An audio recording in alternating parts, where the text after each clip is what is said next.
अस्सलाम वालेकुम। प्रोग्राम दो राय के साथ मैं हूं असदरीन खान और मेरा साथ देंगे इफ्तिखार शराजी साहब। जैसे आपने देखा, कोरोना वायरस का मुकाबला करते हुए लॉकडाउन में नरमी का ऐलान तो कर दिया गया है, लेकिन उसी से जुड़े हुए जो एसओपीज थे उन पर अमल दरामद हो रहा है कि नहीं, उस पर बात करेंगे। लेकिन उससे पहले जो कोरोना वायरस के मुतालिक कुछ नुकात हैं जो हम सबको इनफरादी तौर पर उन पर अमल करना चाहिए, वो एक बार फिर दोहरा देते हैं। सबसे पहले तो समाजी फासला अपनाना, अपने आप को घर तक महदूद रखना और हाथ धोना, 20 सेकंड तक हाथ धोना बहुत ज़्यादा अहम है। और साथ में कोरोना वायरस के मुतालिक जो भी रेगुलेशंस हैं, कवानीन हैं, उनसे भी अपने आप को आगाह रखना बहैसियत पाकिस्तान का एक जिम्मेदार शहरी भी बहुत ज़्यादा ज़रूरी है। वज़ीर आज़म इमरान खान साहब का कहना है कि कोरोना वायरस एक ऐसी चीज़ है जिसके साथ रहना चाहिए, लेकिन उन्होंने ये भी कॉन्फिडेंस का इजहार किया कि जो पाकिस्तान के प्रोजेक्टेड रेट्स थे कि 52,000 तक केसेस क्लाइम कर सकते हैं, वो नहीं देखने को मिला।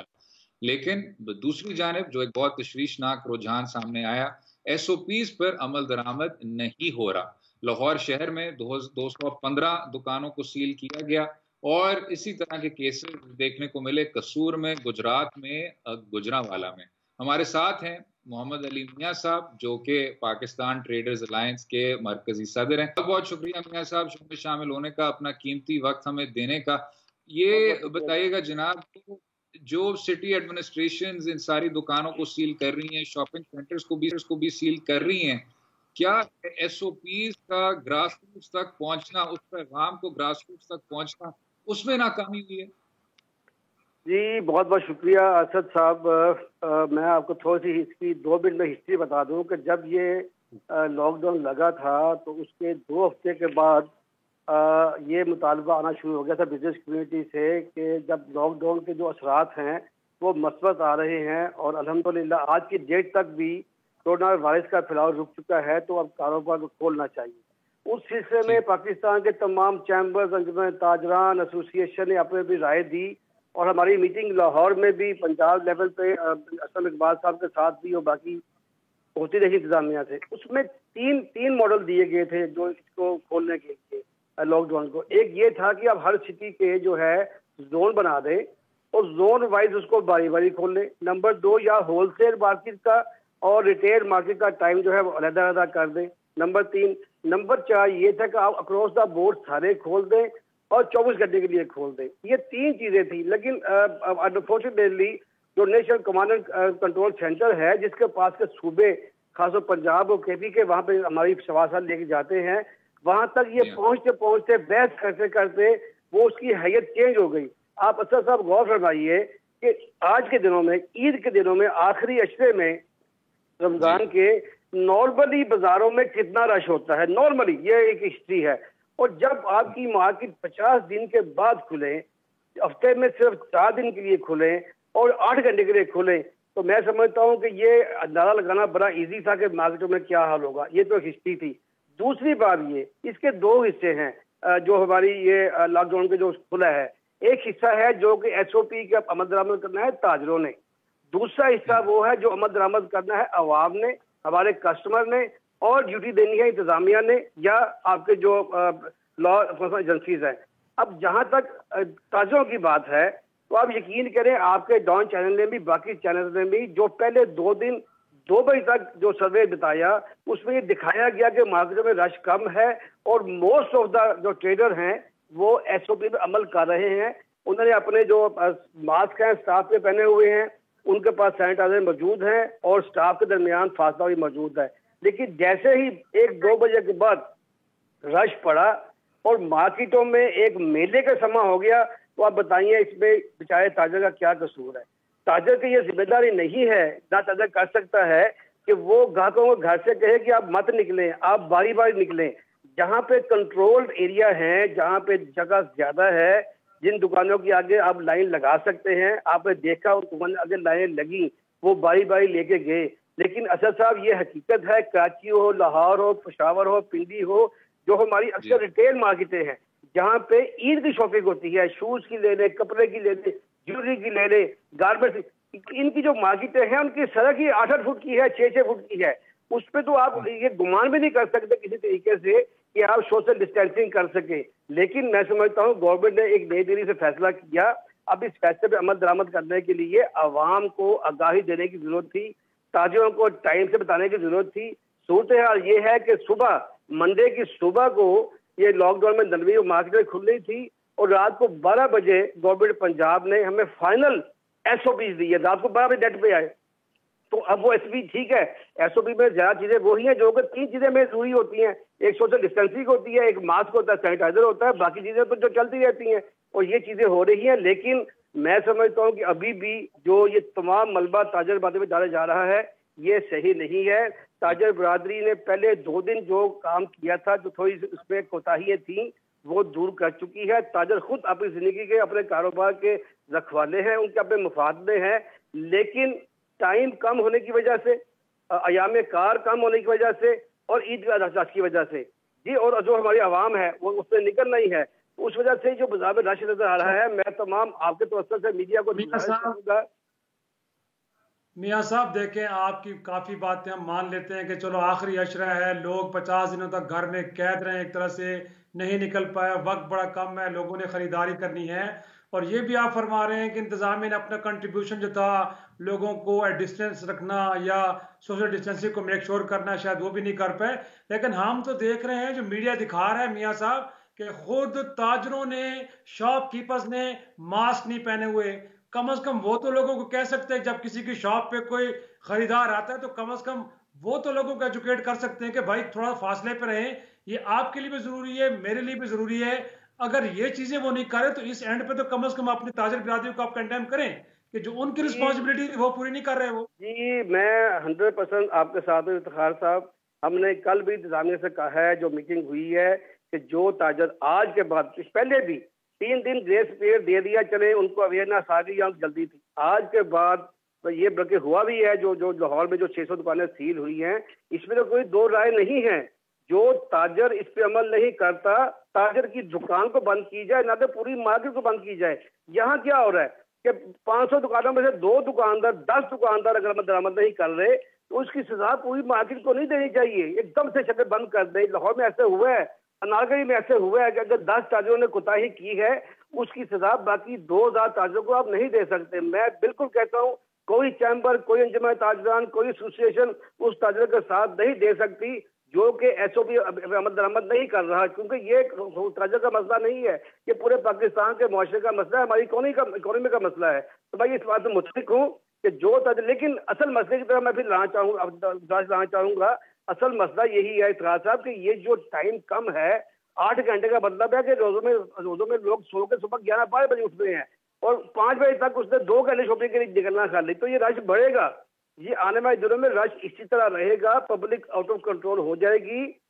हमने गुजारिश की है, पंजाब गवर्नमेंट से बातचीत चल रही है कि आप खुदा के लिए जो आने वाले, खाली अब ईद से पहले सिर्फ 4 दिन का मौका मिल रहा है, क्योंकि पीर, मंगल, बुध, जुमेरात 4, उसके बाद फिर 3 दिन का लॉकडाउन है और दैट्स ऑल, ईद आ जानी है। आप इसको रिकॉर्ड कर लें, अगर ये टाइम ना बढ़ाया गया, अगर दिन ना बढ़ाए गए तो आने वाले 4 दिन में वो सैलाब आएगा। मैं समझता हूँ जो कि फैसला करने वालों की ज्यादती होगी अगर वो इसमें इनिशिएटिव करेंगे कि आपने इसको बजाय 4 दिन के पूरा हफ्ता खोल दें, 7/24 कर दें, और आराम से लोग अपनी मर्जी से बारी बारी आएंगे, पैनिक कोई नहीं क्रिएट होगा। अगर पैनिक क्रिएट हो गया तो खुदा के लिए अब आज के बाद ताजरों पे ये जिम्मेदारी मत डालें।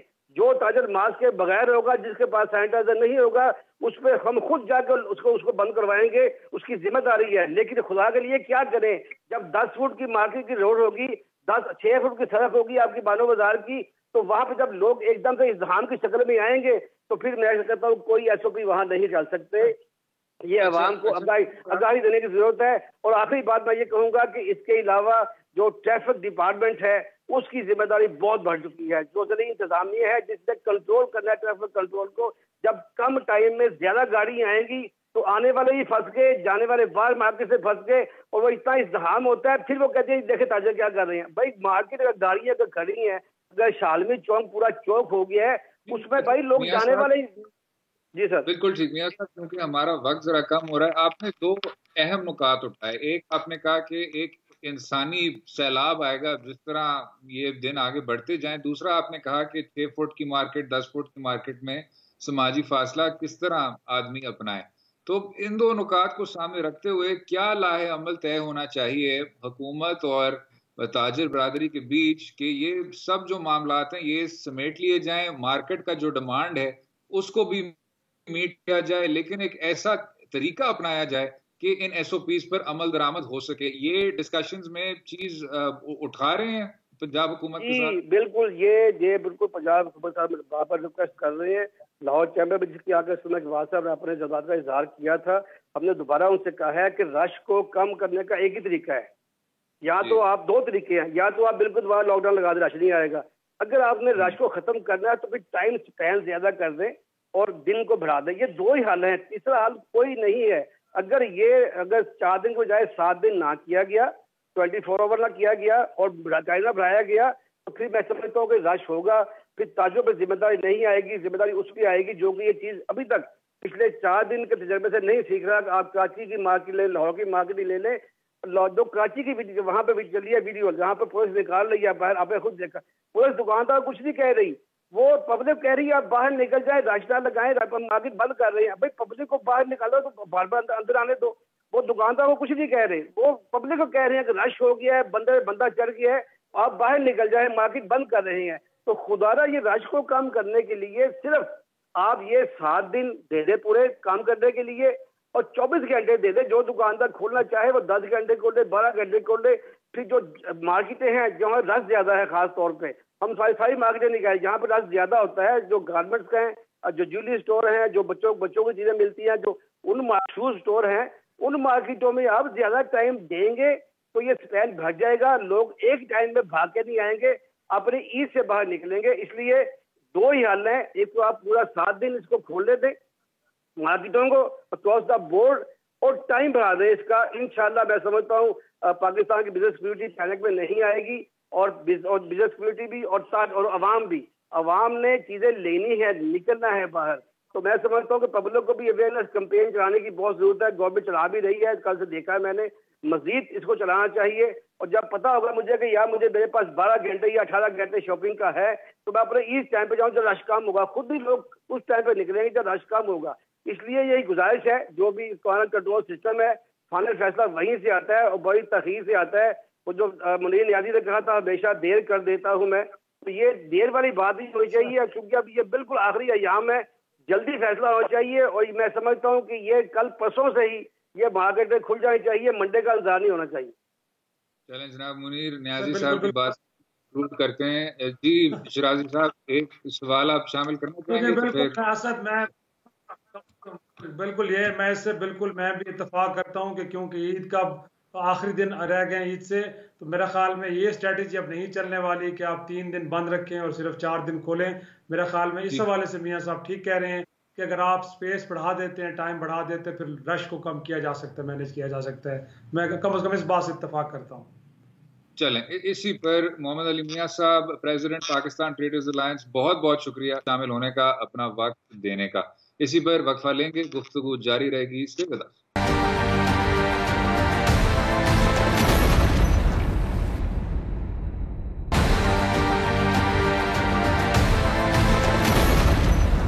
जैसे आपने देखा, मोहम्मद अली मियाँ साहब का कहना है कि पंजाब हुकूमत के साथ ये सारा लाहे अमल तय हो सकता है, ताजिर बरादरी को भी राजी किया जा सकता है, लेकिन बहुत ज्यादा जरूरी है कि इन्हीं एसओपीज पर अमल दरामद किया जाए।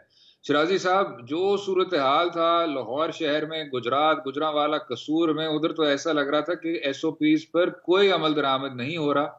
लेकिन अब इतनी ज्यादा सीलिंग के बाद, और जो मियाँ साहब भी कह रहे थे कि आप तो सारे ताजरों को इस चीज से डिसएडवांटेज कर रहे हैं, किस तरह देखते हैं जनाब? अब जिस तरह ईद का दिन भी करीब आ रहा है, ये चीज मैनेज हो सकेगी? देखें, अब तक की सूरत हाल तो हमें यही बता रही है कि बिल्कुल भी मैनेज नहीं हो रही। और जब ये फैसला लिया गया था तो लास्ट वीक जब हम शो कर रहे थे असद, तो उस वक्त भी हमने इस खदशे का इजहार किया था कि हमारे यहाँ जो सोशल रिस्पॉन्सिबिलिटी का जो इंडिकेटर्स हैं बड़े ही लो हैं। लोगों में समाजी जिम्मेदारी, माशरती जिम्मेदारी का मुजाहरा नहीं करते लोग, अपनी ही जानों को मुश्किल में डालते हैं, और उस चीज़ आपके सामने है। हम तो सिर्फ फिक्र कर रहे थे कि कहीं छोटे शहरों में ये कुछ होगा, लेकिन आपके सामने है कि कराची जैसे शहर जहाँ पे पढ़े लिखे लोग रहते हैं, लाहौर जैसा शहर जहाँ पे पढ़े लिखे लोग रहते हैं, इसी तरह दीगर रावलपिंडी को देख लें, तो मैं समझता हूँ कि यहाँ पे जिस तरह का लोगों ने डिस्प्ले दिया है, उसके बाद ताजरों का कारोबार यकीनी तौर पे बड़ा मुतासर हुआ है। 2-2.5 माह से उनका शॉप्स बंद हैं, उनकी कमाई नहीं हो रही। लेकिन इसका हरगिज मतलब ये नहीं है कि आप बिल्कुल ही SOPs को बलाए ताक रख के, तो अगर एक छोटी सी शॉप के अंदर 20-25 कस्टमर इकट्ठे आ गए हैं तो आप सबको एंटरटेन करना शुरू कर दें, ये नहीं होता। आप अपने आप को भी मुश्किल में डाल रहे हैं। खुदा न खास्ता ऐसा हो सकता है कि उनमें से कोई ऐसा शख्स हो कि जो कोरोना पॉजिटिव हो, और जब शाम को आप 2-4 पैसे कमा के जाएं तो साथ में कोरोना का मर्ज भी अपनी फैमिली के लिए साथ लेके जाएं। तो ये चीजें लोगों को क्यों समझ नहीं आ रही? मैं समझता हूं कि ये जो मियां साहब भी गिला कर रहे थे कि शायद इंतजामिया ने वो रोल प्ले नहीं किया जो करना चाहिए। भाई जब फ्लड आएगा बाजारों में लोगों का, तो कितना लोगों को रोका जा सकता है? नहीं रोका जा सकता। हाँ, हम ये जरूर कह सकते हैं कि हुकूमत के एंड के ऊपर असर जो फैसले हुए हैं उसमें जो फ्लॉज थे वो ये। मैं इस्लामाबाद की एग्जांपल आपको देता हूं कि आपने चंद मार्केट्स को खोल दिया और जो बड़े मरकज थे आपने उनको बंद कर दिया। अब जो मरकज के सराउंडिंग्स में रहने वाली आबादी हैं, क्या उनकी जरूरतें नहीं है? क्या उन्होंने खरीदारी नहीं करनी? भाई जब अगर उन्होंने खरीदारी करनी है तो जो चंद मार्केट्स आपने खोल के रखी हैं, इसका मतलब है कि आप लोगों को दावत दे रहे हैं कि उन मार्केट्स में आके ओवर क्राउडिंग करें, वहां पे रश जी हाँ। बनाएं। तो बेहतर ये होता है जब आप चंद मार्केट्स खोल लें, सारी खोल दें, ताकि लोग डिवाइड हो जाएं। अब ये जो एक फैसला किया गया उससे मेरे ख्याल में रश बिल्डअप हुआ है और सारा काम खराब हुआ है। और बिलखसूस फिर यह है कि आपने शॉपिंग मॉल को, कि जहां के अंदर बहरहाल उनकी एक इंतजामिया है, वो बड़ी तंजीम के साथ काम करते हैं, सिक्योरिटी चेक होता है, बाकी चेक होते हैं, डिसइंफेक्ट करने के लिए उन्होंने गेट्स लगाए हुए हैं, आपने उनको बंद रखा है। और जो ओपन शॉप्स हैं आपने उनको खोल दिया है जहां पे कोई निजाम ही नहीं है। तो मेरे ख्याल में ये इंतजामिया के एंड के ऊपर भी हम समझते हैं कि फैसला करते हुए थोड़ा सा इनको माइंड अप्लाई करना चाहिए था कि हम क्या फैसले करने जा रहे हैं। नतीजा आपके सामने है और अब चीजों को मैनेज करने की कोशिश तो की जा रही है, लेकिन इस दौरान जो डैमेजेस हुए हैं उसके रिजल्ट्स तो अगले 2 हफ्ते में नजर आएंगे। सब देखेंगे क्या होता है। 2 हफ्ते बाद नजर आएंगे। और जो दूसरी बात है शराजी साहब, कि ये शायद एक और डायरेक्शन में चीज जा रही है। आपने देखा होगा कि हुकूमत के रवैये में भी एक वाज़ेह तब्दीली आई है। अब बात नहीं हो रही सोशल डिस्टेंसिंग की इतनी ज्यादा, बात क्वारंटीन की भी नहीं हो रही। हर्ड इम्यूनिटी के जो अल्फाज हैं वो अब पहली बार सुनने को मिल रहे हैं। और ये बात थोड़ी सी तशवीशनाक है। मेरे ख्याल से कोरोना वायरस के बारे में बात करने से पहले हमेशा तस्लीम करना चाहिए कि हुकूमत के पास जो भी ऑप्शंस हैं, बहुत ही मुश्किल उनको फैसले करने होंगे, लेकिन उसके बावजूद हर्ड इम्यूनिटी की तरफ जाना, जो कि स्वीडन में मॉडल फेल हो गया, जो कि ब्रिटानिया में मॉडल फेल हो गया, इतना जल्दी, और ये कहना कि जी हमारी अमवात की रेट बहुत कम है, हमारे अस्पतालों की कैपेसिटी में अभी गुंजाइश है, इसका मतलब ये नहीं है कि आप पूरी तौर पे एक पॉलिसी शिफ्ट कर लें और कहें कि जी इस वबा के साथ हमें रहना होगा, इस वबा के साथ हमें गुजारा करना होगा। क्योंकि जब रेट्स इस तरह एक्सपोनेंशियली इंक्रीज करेंगी, कोई कैपेसिटी आपको कवर नहीं कर सकती। हर्ड इम्यूनिटी की तरफ हरगिज नहीं जाना चाहिए। बिल्कुल बिल्कुल असद, अभी तो हालत ये है कि खुद जो जो तहकीक कर रहे हैं लोग, इवन के जो तिब्बी माहिरीन हैं, वो कह रहे हैं कि अभी तक तो वायरस के जो बिहेवियर को है वो पूरी तरह अभी तक स्टडी नहीं किया जा सका। और आपने देखा है कि दुनिया के मुख्तलिफ ममालिक में वो डिफरेंटली बिहेव कर रहा है। रशिया में इनिशियली उसने बड़ा माइल्ड अटैक किया है, लेकिन अब वहां पे उसकी सिविरिटी आप देखें कि हर रोज 10,000 15,000 केसेस एक एक दिन में आ रहे हैं। इसी तरह जर्मनी के अंदर शुरू में देखा लॉकडाउन हुआ, थोड़ा सा चीजें कम हुई, लेकिन उसके बाद आपने देखा जैसे खुला उसके बाद उसको स्प्रेड फिर से बढ़ गया। हर्ड इम्यूनिटी के हवाले से बिल्कुल आप कह रहे हैं कि हर्ड इम्यूनिटी के हवाले से बरतानिया ने बुनियादी तौर पर यह फैसला किया था कि हम इस ऑप्शन की तरफ जाएं, लेकिन पहले भी हम अपने शोज में बात कर चुके हैं जब तिब्बी माहिरीन ने कहा कि इसमें कम अज कम 5 लाख अमवात बरतानिया के अंदर हो सकती हैं। तो फिर उन्होंने सेकंड डिसीजन लिया और उसके बाद वो लॉकडाउन की तरफ गए। पाकिस्तान के अंदर भी अगर आप ये तजर्बा आजमाते हैं, अभी यहाँ पे वायरस का बिहेवियर बड़ा बड़ा बड़ा फ्रेंडली, हम माजरत कहेंगे कि फ्रेंडली है ना। कभी तक 800 तक अमवात हुई हैं और को 50-60 दिन गुजर गए हैं, उस हिसाब से हम समझते हैं कि ज्यादा अमवात नहीं, और हुकूमत भी कह रही है कि शायद यहाँ पे इसका अटैक इतना स्वेयर नहीं है। लेकिन अगर ये अपना बिहेवियर चेंज करता है और अपना अटैक को लिथल कर देता है, तो फिर आप क्या कहेंगे? फिर माहिरीन ये अंदाजा लगा रहे हैं कि पाकिस्तान के अंदर खुदा न खास्ता 15 लाख तक अमवात हो सकती हैं। तो मैं नहीं समझता कि आप इतनी बड़ी अमवात के मुतामिल हैं। और अगर ये अमवात होंगी तो आप देखें कि कितने लोग इन्फेक्ट होंगे। बुनियादी तौर पे आपका हेल्थ सिस्टम क्या इस बोझ को बर्दाश्त कर सकता है? इसका मतलब है कि अस्पतालों के बाहर लोग पड़े होंगे, अंदर लोग पड़े होंगे, और कहाँ क्या क्या क्या सूरत हाल होगी। तो मैं नहीं समझता कि आपको इस एक्सपेरिमेंट की तरफ जाना चाहिए। पाकिस्तान बिल्कुल भी इसका मुतामिल नहीं हो सकता। अगरचे अभी भी देखा जाए तो पंजाब गवर्नमेंट ने एक और फैसला कर लिया है, अब पब्लिक ट्रांसपोर्ट को खोला जा रहा है। मैं तो हैरान हूं कि किस तरह आप ये फैसला कर चुके हैं कि लोगों को आप ये भी कह रहे हैं कि वो अपने आबाई इलाकों में जाएं। वहां जाएंगे तो जो लोग शहरों से बिलखसूस गए हैं, खुदा न खास्ता अगर वो वायरस लेके गए हैं, तो अभी तक ये हम शुक्र कर रहे हैं कि रूरल एरियाज के अंदर इसका स्प्रेड नहीं है। लेकिन शहरों से जब अपने लोग देहात में गए, अपने गाँव में गए, तो खुदा न खास्ता अपने साथ कैरी कर सकते हैं, और फिर वहां की सूरत हाल भी जो होगी वो भी आपके सामने होगी। नहीं जनाब, बहुत वाज़ेह पॉलिसी तब्दीली है और इसमें थोड़ा सा सब्र व तहम्मुल शायद इख्तियार करना चाहिए। इससे में बात करेंगे पार्लियामान में जो खसूसी इजलास हुआ है और कोरोना वायरस के मुतालिक क्या कुछ डिस्कस हुआ, उस पर बात करेंगे। रहिएगा हमारे साथ।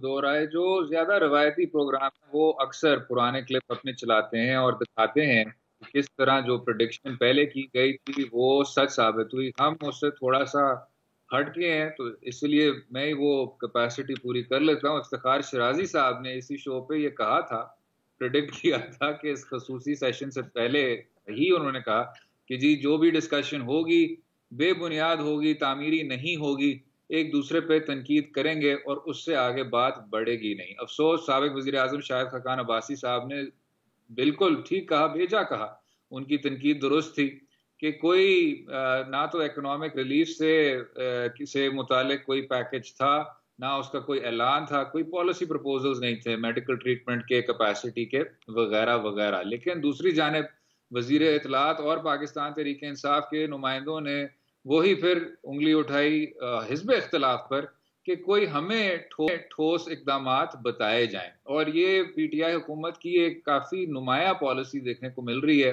कि जब भी इस तरह का पॉलिसी प्रॉब्लम आए, चाहे डोमेस्टिक हो चाहे खारजा अमूर से ताल्लुक रखता हो, तो वो फिर उल्टा ऑपोजिशन को कहते हैं कि आपने हमें कोई दुरुस्त पॉलिसी प्रपोजल या कोई तामीरी सजेशन तजावीज हमारे सामने नहीं रखे। शिराजी साहब, जब वही हुआ जो आपने कहा, तो क्या महसूस करते हैं? और इस इजलास के नतीजे में we are none the wiser, ना हुकूमत वक्त की तरफ से जिनकी ज्यादा जिम्मेदारी है और ना हिज़्ब इख्तिलाफ से जिनकी जिम्मेदारी ये जरूर बनती है कि जो कॉन्वर्सेशन है, जो मुबाहिसा है, उसको तामीरी रखना चाहिए। किस तरह देखते हैं? बस असद, जिस तरह की हमारी सियासी अशराफिया है और उनका जो ओवर द ईयर्स जो उनका एक जो उनका बिहेवियर रहा है और जो उनका माइंड सेट है, तो मेरा ख्याल में उसको रीडिंग करते हुए हमने प्रिडिक्ट किया था कि बुनियादी तौर पे ये अपने रोने रोएंगे, अवाम का रोना कोई भी नहीं रोएगा। और हुआ वही। आपने देखा कि बुनियादी तौर पे ये जो इम्प्रेशन दिया गया था, इम्प्रेशन ये था कि शायद इस वक्त बड़ी खौफनाक सूरत हाल है और इस मुल्क के 22 करोड़ अवाम के साथ बड़ा जुल्म हो रहा है, क्योंकि अपोजिशन ने ये इनिशिएटिव लिया था बुनियादी तौर पर इजलास बुलाने का, और शायद हुकूमत को मजबूर करेंगे कि बड़ी इफेक्टिव किस्म की पॉलिसी अडॉप्ट की जाए ताकि लोगों की जान बचाई जा सके। लेकिन हुआ क्या? हुआ ये कि जिनका इनिशिएटिव था वो मोहतरम शहबाज शरीफ तो अपने लैपटॉप के साथ उस कमरे में बंद होकर रह गए, वो बाहर नहीं आए, बल्कि उज्र ये पेश की गई कि क्योंकि वो बीमार आदमी हैं और डॉक्टर्स की एडवाइस ये है कि बाहर ना निकलें, क्योंकि बाहर निकलेंगे तो कोरोना उनका मुंतज़िर है तो उनके लिए प्रॉब्लम हो जाएगी। तो उन्होंने अपने दीगर जो सेकंड टीयर के और थर्ड टीयर के जो सिपाही थे उनको गोलाबारी के लिए फिर पार्लियामान की तरफ भेज दिया। वो भी बेचारे बदले ने खास्ता आ गए। अब शाहिद खाकान अब्बासी साहब जो बात फरमा रहे थे, तो असद माजत के साथ मैं उनके साथ इत्तेफाक नहीं करता। हुकूमत की बहरहाल जैसी तैसी कोई पॉलिसी तो जरूर थी। बुनियादी तौर पे उन्होंने गरीबों के हवाले से एक बहुत बड़ा अरबों रुपए का प्रोग्राम, एहसास प्रोग्राम के जरिए लोगों को 12,000 14,000 जितने भी हैं बहरहाल 140 अरब रुपए से ज्यादा के पैसे दिए। इंडस्ट्री के हवाले से, बेशक। सनत के हवाले से उन्होंने बहरहाल एक प्रोग्राम दिया कि उन्होंने कंस्ट्रक्शन इंडस्ट्री, कुछ और इंडस्ट्रीज को इनिशियली खोला। उसके बाद उन्होंने ये देखा कि अब जो ताजर बिरादरी बात कर रही है, अब इनके कंसर्न्स को भी सुनना चाहिए। उसके बाद वो भी फैसला लिया गया। तो मैं समझता हूं कि हुकूमत कंफ्यूजन का शिकार हरगिज नहीं है, उनका एक विजन जरूर है। वो विजन कितना इंप्रेसिव है, वो कितना बेहतरीन अंदाज में लोगों को रिलीफ फराहम कर रहे हैं, इसके ऊपर तो डिबेट हो सकती है। लेकिन बहरहाल इमरान खान और उसकी टीम ने एक जरूर स्ट्रेटेजी बनाई है। लेकिन उसके मुकाबले में शिबली फराज साहब ने बिल्कुल सही नुक्ता उठाया है असद, कि जो अपोजिशन होती है पार्लियामेंट डेमोक्रेसी में, वो शैडो गवर्नमेंट होती है। और शैडो गवर्नमेंट सिर्फ बैशिंग के लिए नहीं आती, वो सिर्फ क्रिटिसिज्म के लिए नहीं आती, बल्कि वो पैरेलल प्लान लेके आती है कि आपका प्लान ये था कि जो हमारे हिसाब से बिल्कुल इफेक्टिव नहीं है और ये हम पेश कर रहे हैं, अगर आप इसको अडॉप्ट करेंगे तो लोगों को बेहतरीन अंदाज में लुक आफ्टर किया जा सकता है। लेकिन वहां पे भी देखें, शायद खाकान अब्बासी से लेके एहसन इकबाल साहब, ख्वाजा आसिफ हो, मुशाहिदुल्लाह खान हो, सिर्फ रोना रोते रहे इस बात का कि हाय नैब ने फिर कार्रवाइयां शुरू कर दी हैं। अब लगता है कि ईद के बाद शहबाज शरीफ साहब को पकड़ा जाएगा, खाकान अब्बासी को पकड़ा जाएगा, राना सनाउल्लाह साहब पकड़े जाएंगे, फलाने पकड़े जाएंगे। और खुदा का वास्ता है, इस वक्त लोग मर रहे हैं और आप अगर लोगों की फिक्र लेके आए हैं तो लोगों की फिक्र के लिए आपके पास कोई फार्मूला भी होना चाहिए। आप सिर्फ अपनी जान का रोना रोने आए हैं। मैं तो बल्कि इससे बढ़ के कहूंगा, जो हुकूमत के इत्तेहादी हैं काफ लीग वाले, वो तारिक बशीर चीमा साहब जाके प्राइम मिनिस्टर से मिले हैं असद, और वो ये गिला लेके गए हैं कि जी वो चौधरी बिरादान साहब के खिलाफ केस खुल गया जी, वो नैब ने क्यों खोला है, जरा आप एक तहकीकाती कमीशन उसे भी बना दें कि क्यों 20 साल 19 साल पुराना केस खोला जा रहा है। आप अवाम के नुमाइंदे हैं, आप अपने लोगों की ये नुमाइंदगी कर रहे हैं कि इस वक्त मुल्क पेंडेमिक का शिकार है और आपको अपनी जान की पड़ी हुई है। तो यही होना था जो इसमें हुआ है, वक्त जाया किया गया और नतीजा क्या निकला है असद। देखा जाए तो इस सारे प्रोसेस के अंदर हमारे चंद एक सहाफी भाई जो है वो कोरोना के शिकार हो गए हैं। अब पता नहीं उनको कहां से लगा है, इन पार्लियामेंटेरियन से लगा है या जहां से भी लगा, लेकिन हमें तो यह नुकसान हमारे सहाफती बिरादरी को हुआ है कि इस इजलास से निकला तो कुछ नहीं है, उल्टा चंद सहाफी जो है वो कोरोना के शिकार हो गए हैं। जनाब मेरे ख्याल से इस बात को मजीद बढ़ाया जा ही नहीं सकता, इसी पर करेंगे। अगले सेगमेंट में बात करेंगे तालीम के शोबे के बारे में, और वही जो डिजिटाइजेशन हो रही है, जो हमारे तुलबा भी मुतासर हो रहे हैं, उस पर बात करेंगे। रहिएगा हमारे साथ।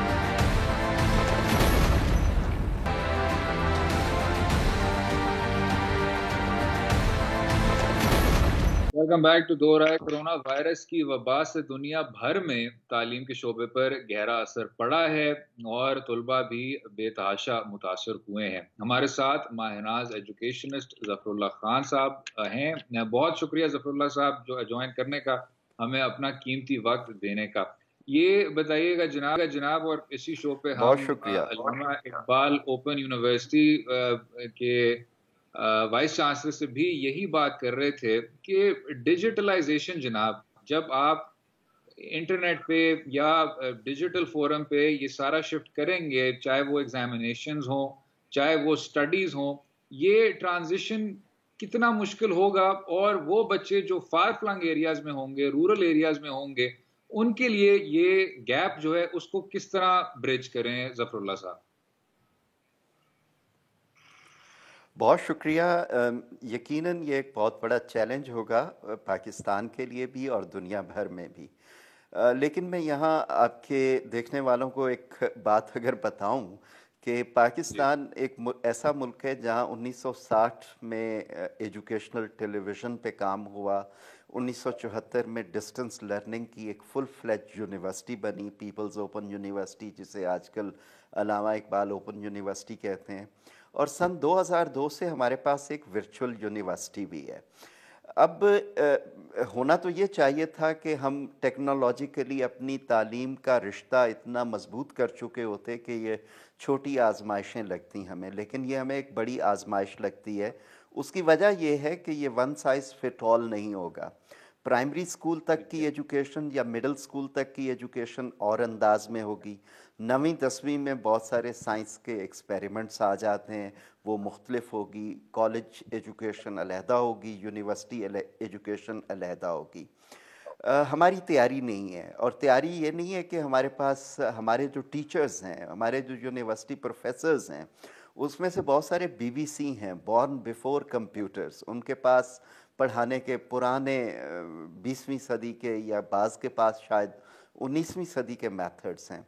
अब हम अगर प्लेनेट साइबेरिया पे शिफ्ट भी हो जाएं, साइबेरिया विद सी, तो उसके अंदर अपनी डिजिटल इनइक्वालिटीज़ हैं। हम फिज़िकल माहौल में तालीमी निज़ाम ऐसा नहीं बना सके जहाँ हर स्कूल के पास प्रॉपर कैंपस हो, हर यूनिवर्सिटी के पास इतनी फैसिलिटीज़ हों।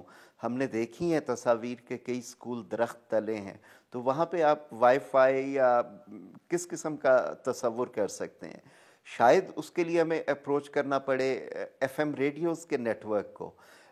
ये तो है कि जिस तरफ से, जिस एंड से आप नॉलेज को जनरेट कर रहे हैं और डिसेमिनेट कर रहे हैं, अब उसके कंजम्पशन पैटर्न भी मुख्तलिफ होंगे। एक क्लासरूम, फिज़िकल क्लासरूम में मुख्तलिफ होते हैं कि एक ही लेक्चर होता है, कोई टॉप करता है, कोई फेल हो जाता है। तो ये डिजिटल इंटरेस्ट पहले तो उसका मौजूद होना, गैजेट्स फैसिलिटीज़ का मौजूद होना, ये पहली शर्त होगी। दूसरा, उसके अंदर आप स्टूडेंट को कैसे एंगेज कर सकते हैं।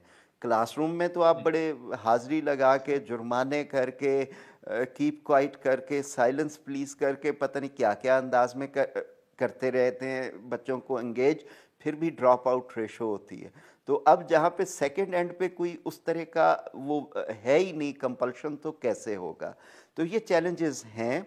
लेकिन हैविंग सेड दैट, मैं एक बात ज़रूर कहूँगा कि कोविड-19 ने दुनिया बदल दी है। हम जिस अंदाज में रहते हैं, जिस अंदाज में लर्न करते हैं, जिस अंदाज में हमारे लाइवलीहुड्स हैं, जिस अंदाज में ये हम टेम्पोरल वर्ड छोड़ते हैं, ये सब कुछ बदल गया है। सूनर द बेटर हम अगर इसके साथ अपने आप को निभा करना सिखा दें, और तालीम तो कौम की सबसे बड़ी एंटरप्राइज होती है, उसको जितनी जल्दी आप एनेबल करेंगे।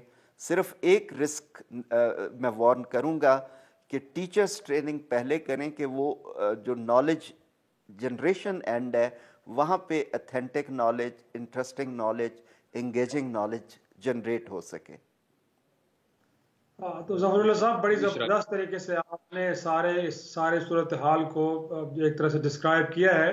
लेकिन जो एक और डिसीजन लिया गया है कि क्योंकि इम्तिहानात इस करंट सिनेरियो में हो नहीं सके, तो लोगों को प्रमोट कर दिया गया, बच्चों को कर दिया गया, तो आपके ख्याल में ये कितना कि वाइज डिसीजन है?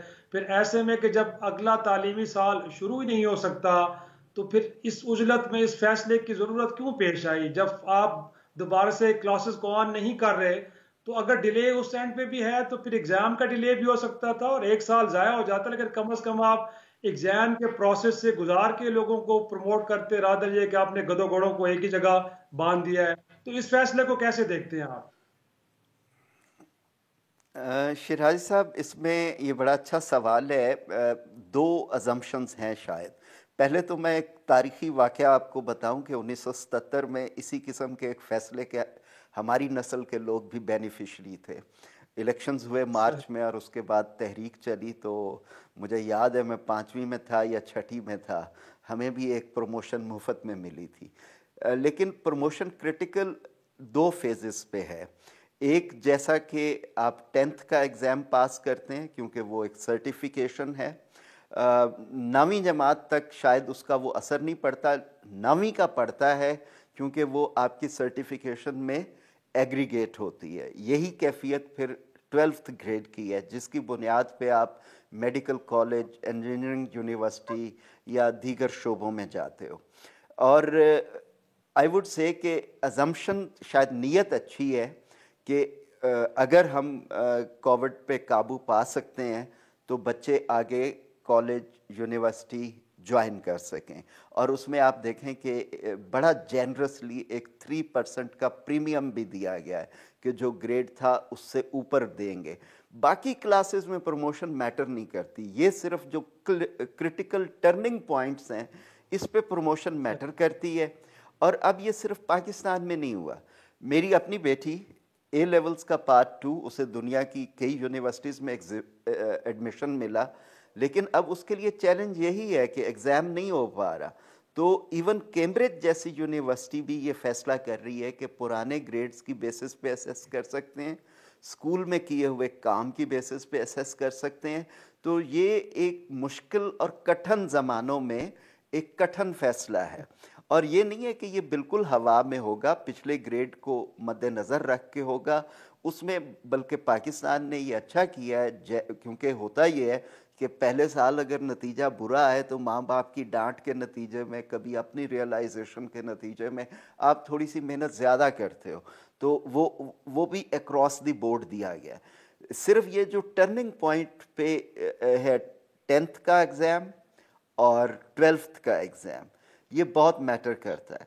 यूनिवर्सिटियों के लिए तो आप ऑनलाइन फिर भी कर सकते हैं, और देखें कितना अर्सा हमारे यहाँ लैपटॉप स्कीम रही है, हर बच्चे के पास लैपटॉप है। यूनिवर्सिटी लेवल पे फिर भी इंटरनेट का यूजेज ज़्यादा है, लेकिन वो स्टूडेंट जो पैरा फ्री पे रहते हैं, इस्लामाबाद में आके पढ़ते हैं, उनके लिए ये चैलेंज है। मसलन हमने देखा कि पुराना अर्स्टवाइल फाटा के नौजवान प्रोटेस्ट कर रहे थे कि वो पढ़ते तो अच्छी यूनिवर्सिटियों में है शायद, लेकिन अब जब वो अपने गांव गए हैं तो वहाँ तो इंटरनेट ही नहीं है। तो उसको आप डिले कर सकते हैं, आप पुरानी असाइनमेंट्स की बेसिस पे कर सकते हैं, लेकिन अगर आप तालीमी सफ़र में से एक साल गायब कर दें तो ये भी एक, इसकी भी अपनी जगह पे एक कीमत होगी। बिल्कुल ठीक। ज़फ़रुल्लाह साहब, बहुत बहुत शुक्रिया शो में शामिल होने का, अपना कीमत हमें देने का। इसी पर हम भी इजाज़त लेते हैं। उम्मीद है आपको आज का प्रोग्राम पसंद आया होगा। कल तक हमें इजाज़त दें। खुदा हाफ़िज़।